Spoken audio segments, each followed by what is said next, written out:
two South Jersey nursing homes have been accused of inflating rent prices and deliberately understaffing their centers, pocketing tens of millions of dollars while patients were left in, quote, deplorable conditions and suffered unnecessarily. That's according to a report from the acting state comptroller, Kevin Walsh. He's calling on the legislature to pass laws that require more financial disclosures for these for-profit nursing homes. Brianna Vannozzi sat down with Lori Brewer recently, the ombudsman for long-term care in New Jersey, who says these allegations are just a fraction of the misconduct within the nursing home industry. Lori Brewer, thanks so much for talking to us. I want to ask you first just about the statement that you put out on the comptroller's report, where you called this the tip of the iceberg. Based off of what you see, what you hear as ombudsperson, how widespread do you believe the financial and operational mismanagement is at our long-term care centers across the state? Well, I mean, we see the conditions deteriorating, right? We see the lack of staffing. We see buildings that are falling apart. We recently had a nursing home where the hot water heater was not working for more than 3 weeks. Residents went without baths and showers for that amount of time. So we see an infrastructure that's crumbling and investments are not being made.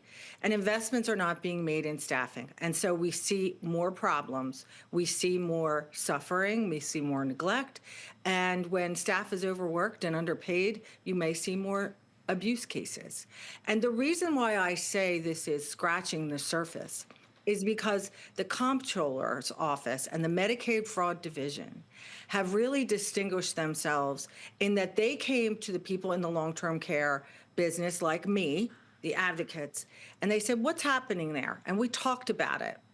And I said, we are seeing a deterioration in conditions in these long-term care facilities at the same time that we continually see rate increases being passed on to these nursing homes through the Medicaid program. And Kevin Walsh, to his great credit, and his Medicaid fraud division within the comptroller's office, looked at some of the worst performing facilities in the state. And the reason why I know it's the tip of the iceberg is because he keeps finding the same patterns in every facility that they take the time to look at. So they looked at South Jersey Extended Care, and they saw tens of millions of dollars funneling through related party transactions, which is basically the owner of the facility doing business with suppliers and vendors and management companies that in which he owns a partial stake. And so we see tens of millions of dollars being funneled away from patient care in South Jersey Extended Care, which is what is alleged by the state comptroller. And then they look at Hagler and Rosenberg Centers Incorporated, which operate Deptford Center and Hamilton Center down in South Jersey. And we see the same thing. Tens of millions. They're looking to get back more than $100 million because while Hagler and Rosenberg were paying themselves exorbitant rent and paying themselves for related party transactions, staffing, supplies, and other things like that, the care in those facilities was known to be mediocre to bad for years. Well, and the report even pointed out you had someone who died because of a food issue, food that they were allergic to, that they were given. You had 2 sexual assaults. You had folks who were sitting in their own waste. How do things like this happen, Lori, when there are protocols and laws put in place? I mean, there was a whole talk about the understaffing and making sure that there were staffing ratios at long-term care centers, financial oversight. How do these things then go undetected, or are they detected but being overlooked? Look, I think this is a massive system, okay? You're talking about between 350, 360 nursing homes, about 350 that accept Medicaid. And there is so much money in this business, Brianna. And the people who know how to make money, the business people who run these businesses, the people who are in private equity, this is what they're good at. And so they find a way to cut a little bit here and cut a little bit there. And, you know, after a while, you're seeing a windfall of millions of dollars of savings that you can pocket. And so, yes, there is oversight, but look, the State Survey Agency, which is the inspection and regulator for nursing homes, they really don't have the manpower to be in these facilities all of the time.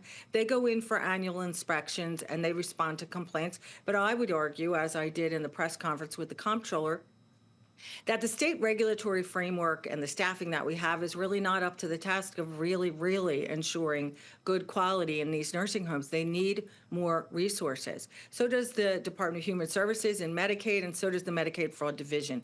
We as a state need to understand what we're up against. We are government regulators and advocates who are up against millionaires and billionaires and people who know how to work the system to make money, whether it's real estate deals, real estate trusts, paying themselves for related parties like food, supplies, pharmacy, things like that. Every time the regulators kind of put something in place, the people who want to make money from this system, they find a way around it. And so we need to up our game in terms of regulating. Yeah, and what are you recommending there? Obviously, the painstaking work, as you point out, that's being done by offices within the comptroller, and the fact that, as you pointed out, a lot of states don't want to take this work on because it is so taxing and takes so much manpower. But what are you recommending? Well, I'm recommending that the state bolster the resources that it commits to oversight. Okay, because basically you can talk to Kevin Walsh, the comptroller. He will tell you it took like a year or 18 months for several staff to dig into South Jersey Extended Care. It has taken years to dig into Deptford Center in Hamilton. It is very labor intensive, painstaking work. You're looking at their books, you're looking at receipts, you're following the money. You need a forensic accountant to do this work. And until Kevin and the Medicaid Fraud Division started doing this, the state of New Jersey really was not doing it. And I can tell you other states aren't doing it either. In fact, the comptroller's office is leading the way nationally in having its Medicaid Fraud Division look at these nursing homes. And I have always said the reason why most states don't do it is it is very difficult, painstaking work. But the fact is we need to make that investment for the sake of the people who are living in these nursing homes. And as they say, we have an aging tsunami headed our way.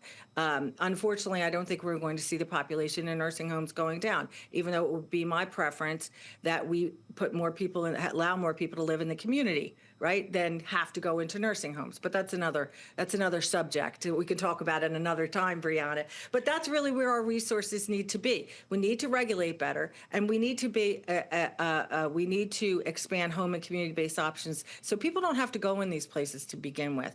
And I do want to say, there are many loving and caring staff, even in the for-profit nursing homes. The for-profit nursing homes, however, are the ones that have the biggest problems getting and maintaining staff. They have the highest turnover, and that tells me something. That tells me that if the nonprofits can meet staffing standards, but the for-profits cannot, then the difference there is profit motive. Lori Brewer, really important insight here because, of course, it's lives we're talking about and folks who are suffering. Thank you so much for giving us your time. Of course. Thank you so much, Brianna.